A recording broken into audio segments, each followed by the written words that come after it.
Financial markets పై పట్టు సాధించాలనుకునే వాళ్ళు Revanth conduct చేసే వెబినార్ కోసం ఈ నెంబర్ కి కాల్ చేయండి. నమస్తే, వెల్కమ్ టు సుమన్ టీవీ. నేను విష్ణు. ప్రస్తుతంతో పాటు క్యూపీఎఫ్పి క్వాలిఫైడ్ పర్సన్ ఫైనాన్స్ ప్రొఫెషనల్ చక్రవర్తి గారు ఉన్నారు. వారితో మాట్లాడదాం. సార్, చక్రవర్తి గారు నమస్తే. సార్ నమస్తే Vishnu garu. Welcome to Suman TV sir. Thank you. Right, Chakravarthi garu, ఇప్పుడు లాస్ట్ 4-5 సంవత్సరాల నుంచి మ్యూచువల్ ఫండ్స్ లో ఎస్ఐపి సిస్టమాటిక్ ఇన్వెస్ట్మెంట్ ప్లాన్ అంటే ప్రతి నెల ఎంతో కొంత మన స్థాయికి తగ్గట్టుగా మనకు తోచినంతగా ఒక పద్ధతి ప్రకారం ఇన్వెస్ట్ చేసుకోవడం అనేది అందరికీ తెలిసిందే. ఎవ్రీ మంత్ ఒక 500, 5,000, 10,000 అనేది ఇది ఎస్ఐపి మోడ్. మ్యూచువల్ ఫండ్స్ లో ఎస్ఐపి మోడ్. ఇది సరిపోదన్నట్టు ఈ మధ్య కాలంలో ఇది చాలా దీన్ని కొంతమందికి కాంప్లికేట్ చేసేస్తున్నారు. ఇప్పుడు ఎస్ఐపి అంటే ఎవ్రీ మంత్, ఇప్పుడు డైలీ ఎస్ఐపి అంట, వీక్లీ ఎస్ఐపి అంట. అంటే ఇప్పటికే చాలా మందికి మంత్లీ ఎస్ఐపి అర్థం కాక చాలా మంది డైలమాల్లో ఏమంటారు అర్థం కాక చచ్చిపోతుంటే, ఇప్పుడు మళ్ళీ దీన్ని కొంత కాంప్లికేట్ చేసి మళ్ళీ డైలీ అంటున్నారు, వీక్లీ అంటున్నారు. అండ్ ఒక్కసారి ఎవరైతే మ్యూచువల్ ఫండ్స్ కి సంబంధించిన డైలమాలో ఉన్నారో, కన్ఫ్యూజన్ లో ఉన్నారో, అటువంటి వాళ్ళకి ఒక్కసారి ఈ మంత్లీ ఎస్ఐపి గురించి, ఈ వీక్లీ ఎస్ఐపి గురించి, ఈ డైలీ ఎస్ఐపి గురించి ఒక్కసారి మీ స్టైల్లో ఒక అనాలిసిస్ ఆడియన్స్ కి ఇవ్వగలరు? అవునండి విష్ణు గారు, మీరు చెప్పింది కరెక్టే. ఈ మధ్య చాలా మంది ఇలాంటివి కొత్తవి డైలీ ఎస్ఐపి అని, వీక్లీ ఎస్ఐపి అని, ఫ్లెక్సీ ఎస్ఐపి అని, ఇవన్నీ చాలా ఉన్నాయి కాన్సెప్ట్స్. అయితే అది మీకు కొంచెం తర్వాత చెప్తాను for the benefit of people. First SIP అనేది మేము నిజంగా అడ్వకేట్ చేస్తామండి అందరికీ. ఎస్ఐపి అనేది చాలా ఇంపార్టెంట్, చాలా మంచి కాన్సెప్ట్. అది మేము అందరికీ చెప్తూనే ఉంటాము. ఎందుకు ఎస్ఐపి చాలా మంచి కాన్సెప్ట్ అంటే, ఎస్ఐపి అనేది లీస్ట్ ఎఫర్ట్ హై రివార్డ్ ఇస్తుందండి. ఓకే, సో ఎస్ఐపి కాన్సెప్టే అది. ఓకే, ఎస్ఐపి అనేది అందరూ సిస్టమాటిక్ ఇన్వెస్ట్మెంట్ ప్లాన్ అంటారు, నేనంటే ఇంకా స్మార్ట్ ఇన్వెస్ట్మెంట్ ప్లాన్ కూడా అంటాను. స్మార్ట్ ఇన్వెస్ట్మెంట్ ప్లాన్ వేస్తాం. ఎందుకంటే దీంట్లో మీకు పెద్ద ఎఫర్ట్ పెట్టే అవసరం లేదు. మీరు మంత్లీ ఇంత అని ఈసీఎస్ ఇచ్చేస్తారు, ఈసీఎస్ అయిపోతుంది, మీ అమౌంట్ ఇన్వెస్ట్ అవుతూనే ఉంది ఎవ్రీ మంత్. ఓకే, సో అది బెస్ట్ కాన్సెప్ట్. సో దీంట్లో మనం చూడాల్సింది ఏంటంటే, చాలా వరకు అందరు ఇన్వెస్ట్మెంట్ చేసేటప్పుడు అడుగుతారు క్లయింట్స్, మాకు డైవర్సిఫికేషన్ కావాలి, మేము డైవర్సిఫై చేస్తాము వేరియస్ అసెట్ క్లాసెస్లో. చాలా మంది చేస్తారండి. లైక్ రియల్ ఎస్టేట్, నేను రియల్ ఎస్టేట్ కొంటాను, ఓకే, నేను హౌస్ కొంటాను, gold, jewellery, mutual funds, stocks ఇలా కొంటుంటారు. డిఫరెంట్ అసెట్ క్లాసెస్లో ఇన్వెస్ట్ చేస్తారండి. ఎస్ఐపి లో ఉన్న అడ్వాంటేజ్ ఏంటంటే, ఇప్పుడు ఈ డైవర్సిఫికేషన్ ఇంపార్టెంటే అండి.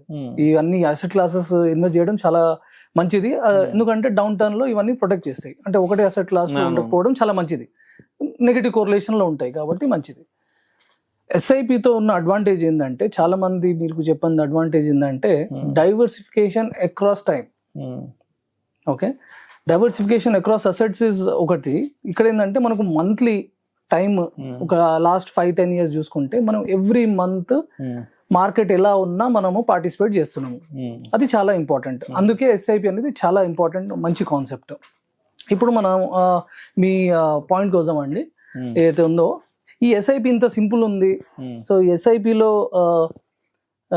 చాలా మందికి ఏమైందంటే, ఇంకా ఏదో కావాలి, ఎస్ఐపి రిటర్న్స్ చూస్తున్నారు, ఇంకా ఏదో కావాలి, అంత సింపుల్ గా ఉంది, నేను ఎస్ఐపి చేసి వదిలేసాను, రిటర్న్స్ బాగానే ఉన్నాయి అంటే మనకు అలవాటు ఉందండి.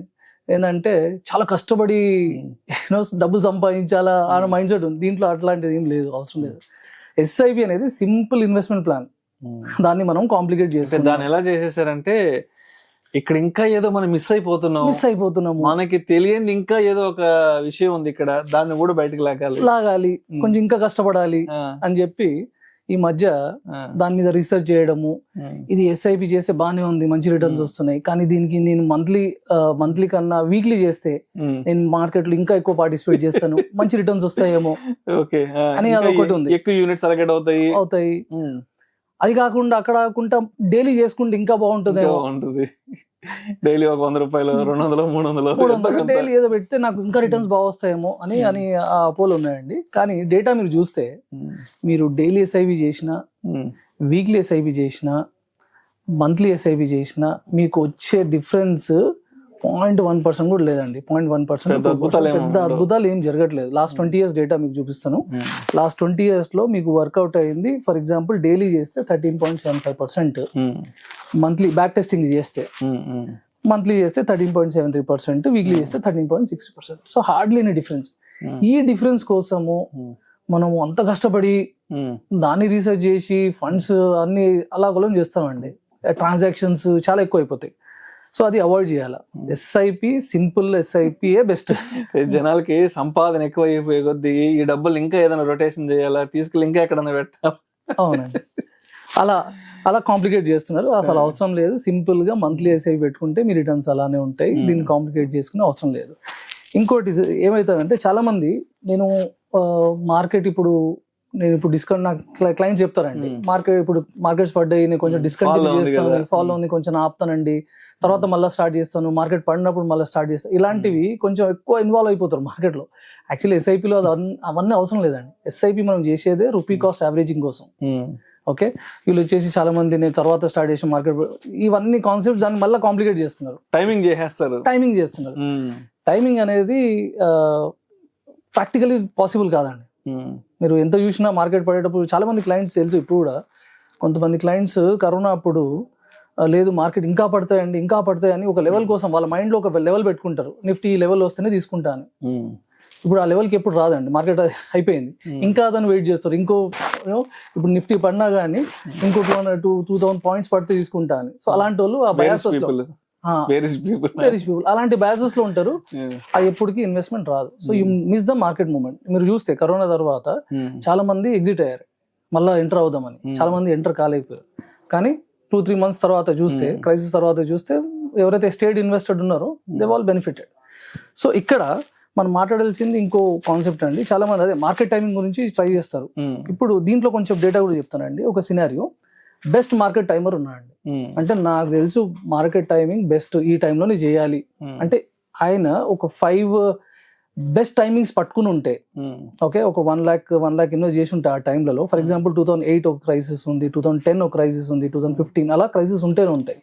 1 lakh ఇన్వెస్ట్ చేస్తే 2008 క్రైసిస్ ఉంటే 11 lakhs. ఇలాంటి సినారియోలో టోటల్ 5 lakhs వచ్చేసి 25 lakhs అయ్యింది.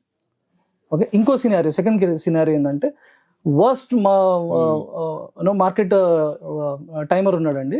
అయితే వర్స్ట్ ఉంది ఆయన టైమింగ్, అంటే అన్ని హైలోనే పెట్టేసాడు.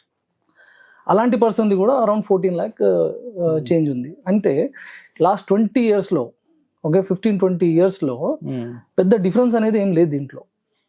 సో దీంట్లో అదే టైంలో మనము చూసుకుంటే మన ఎస్ఐపి ఇన్వెస్టర్ ఎవరైతే ఉన్నారో సంబంధం లేదు, టైమింగ్తో సంబంధం లేదు, అలా ఇన్వెస్ట్ చేస్తూనే ఉన్నారు. So he is the most beneficial. Okay, returns అనేది he has generated more than any other regular investor అండి. సో ఒక సింపుల్ ఎగ్జాంపుల్ చెప్తానండి. ఇది ఎస్ఐపిలో కూడా 2008 మన గ్లోబల్ క్రైసిస్ ముందు ఇన్వెస్ట్ చేసి ఉంటే, ఓకే, ఆయనకి 13.6% వర్కౌట్ అయిందండి. అదే ఇంకో ఇన్వెస్టర్ 2009 అంటే మార్కెట్ పడిన తర్వాత ఇన్వెస్ట్ చేస్తే ఆయనకి 13.8% వచ్చిందండి. అంటే మనం ఇంత ట్రై చేస్తున్నాం మార్కెట్ టైమింగ్ చేయడానికి, కానీ నేను చెప్పాల్సింది 0.2% డిఫరెన్స్. ఓకే, సో అందుకే టైమింగ్ చేయడము కరెక్ట్ కాదండి. ఎస్ఐపిలో చాలా సింపుల్ గా మంత్లీ కంటిన్యూ చేయడమే బెటర్. ఇంకో చిన్న చార్ట్ ఇస్తానండి మీకు. అది మీకు చూస్తే నిఫ్టీ చార్ట్ చూస్తే, నిఫ్టీ నార్మల్ గా చూస్తే చాలా బాగుంటుందండి. ట్రెండ్ అనేది అప్పుడే ట్రెండ్ ఉంటుంది. ఇది చూస్తే ఏంటంటే బాగానే ఉంది కదా, ఇన్వెస్ట్ చేయొచ్చు అని అనిపిస్తుంది. అదే నిఫ్టీ విత్ నాయిస్, అంటే నిఫ్టీ విత్ ఈవెంట్స్ చూస్తే 2008లో ఫైనాన్షియల్ క్రైసిస్, హర్షద్ మైదా స్కామ్ అని ఇలాంటి డైలీ ఈవెంట్స్, ఫర్ ఎగ్జాంపుల్ మన పొలిటికల్ అన్సర్టనిటీ ఉంది, గ్లోబల్ ఫైనాన్షియల్ క్రైసిస్ ఉంది, కరోనా ఉంది, ఇలాంటివి చూస్తే ఇన్వెస్టర్స్ భయపడి మార్కెట్ని ఇప్పుడు విత్డ్రా చేసి తర్వాత ఎంటర్ అవుదాము, తర్వాత మళ్ళీ ఇవన్నీ యాక్చువల్లీ చాలా కాంప్లికేటెడ్ అండి. ఎస్ఐపి అనేది చాలా సింపుల్, చాలా స్మార్ట్ ఇన్వెస్ట్మెంట్ ప్లాన్. అదే కంటిన్యూ చేయండి. దీంట్లో ఎక్స్ట్రా కాంప్లికేట్ చేయొద్దండి. అదే నా మెసేజ్. మొత్తానికి ఎస్ఐపిని ఎస్ఐపి లాగానే తీసుకోవాలి. దాన్ని వీక్లీ అనో డైలీ అనో అవర్లీ అని తీసుకుంటే అనవసరంగా కాంప్లికేషన్ వచ్చేస్తుంది. సో మొత్తానికి ఇప్పుడు వీక్లీ ప్రకారం ఇన్వెస్ట్ చేసినా, డైలీ ప్రకారం ఇన్వెస్ట్ చేసినా, లేదంటే మంత్లీ ఎస్ఐపి చేసుకున్నా కూడా అక్కడ పెద్ద అద్భుతాలు అయితే ఏముండవు, జరిగేది ఏముండవు. అవును, right. Thank you sir. Thank you so much Chakravarthi garu. Thank you Vishnu గారు.